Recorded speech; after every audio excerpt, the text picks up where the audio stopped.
നിങ്ങളുടെ ഓരോ യാത്രകളിലും ഒപ്പം ചേർന്നുകൊണ്ട് യാത്രാ ഇടവേളകളെ വിസ്മയകരമാക്കാൻ പാലക്കാട് തൃശൂർ ജില്ലാ അതിർത്തിയായ തിരുവില്ലാമലയിലെ ഏറ്റവും വലിയ അതിഥി മന്ദിരമായ ആനമല ഹോം സ്റ്റേസ് പ്രൗഢഗംഭീരമായ പൈതൃക തനിമയുമായാണ് അതിഥികളെ വരവേൽക്കാനായി ഒരുങ്ങിയിരിക്കുന്നത്.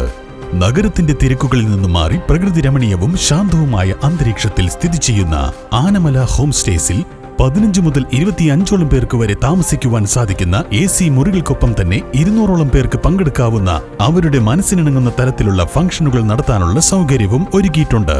ആനമല ഹോം സ്റ്റേസിന്റെ ഭാഗമാവാം. Anamalas home stay. Ottapala railway സ്റ്റേഷനെ മലബാറിന്റെ ഹബ്ബായി പ്രഖ്യാപിക്കണമെന്ന് MES ഒറ്റപ്പാല മേഖലാ ജനറൽ കൗൺസിൽ ആവശ്യപ്പെട്ടു.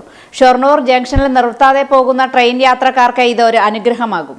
ഷൊർണൂർ ജംഗ്ഷനിൽ നിർത്താതെ പോകുന്ന ട്രെയിനുകൾക്ക് മലപ്പുറം ജില്ലയുടെയും തൃശൂർ ജില്ലയുടെയും ചേർന്ന് കിടക്കുന്ന വള്ളുവനാടിന്റെയും ആസ്ഥാന നഗരമായ ഒറ്റപ്പാലം വഴി നിരവധി ട്രെയിനുകളാണ് സ്റ്റോപ്പില്ലാതെ കടന്നുപോകുന്നത്. ഇത്തരം ട്രെയിനുകൾക്ക് സ്റ്റോപ്പ് അനുവദിച്ചുകൊണ്ട് ഉത്തരവുണ്ടാവണം. യാത്രക്കാർക്കും വിദ്യാർത്ഥികൾക്കും വിവിധ മേഖലകളിൽ ജോലി ചെയ്യുന്ന ഉദ്യോഗാർത്ഥികൾക്കും ബിസിനസ്സുകാരുൾപ്പെടെയുള്ളവർക്കും പ്രയോജനപ്പെടുന്ന വിധത്തിൽ ഒറ്റപ്പാല റെയിൽവേ സ്റ്റേഷനെ അപ്ഗ്രേഡ് ചെയ്യണമെന്ന് MES മേഖലാ കമ്മിറ്റി ജനറൽ കൗൺസിൽ സർക്കാരിനോട് ആവശ്യപ്പെട്ടു. പ്രസിഡന്റ് PV ഹംസ അധ്യക്ഷനായി. ജില്ലാ പ്രസിഡന്റ് CO മുജീബ് യോഗം ഉദ്ഘാടനം ചെയ്തു. യുവജന വിഭാഗം ജില്ലാ ജനറൽ സെക്രട്ടറി CT സൈദലവി മുഖ്യപ്രഭാഷണം നടത്തി.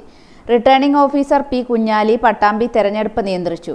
PP Muhammad Khasim, K Mubarak, TU Musthafa, TA Manaf, E Ameer, KP Muhammad Kutty തുടങ്ങിയവർ പ്രസംഗിച്ചു. K മൊയ്തുകുട്ടി സ്വാഗതവും CT അബ്ദുൾ സത്താർ നന്ദിയും പറഞ്ഞു. സംഘടനയുടെ പുതിയ ഭാരവാഹികളായി K Moidukutty, president PP Muhammad Qasim, general secretary CT Abdul Sathar, treasurer K Mubarak, vice president T Musthafa, joint secretary CT Saidalavi, PV Hamsa, KP Muhammad Kutty, E അമീർ എന്നിവരെ നിർവാഹക സമിതി അംഗങ്ങളായി തെരഞ്ഞെടുത്തു.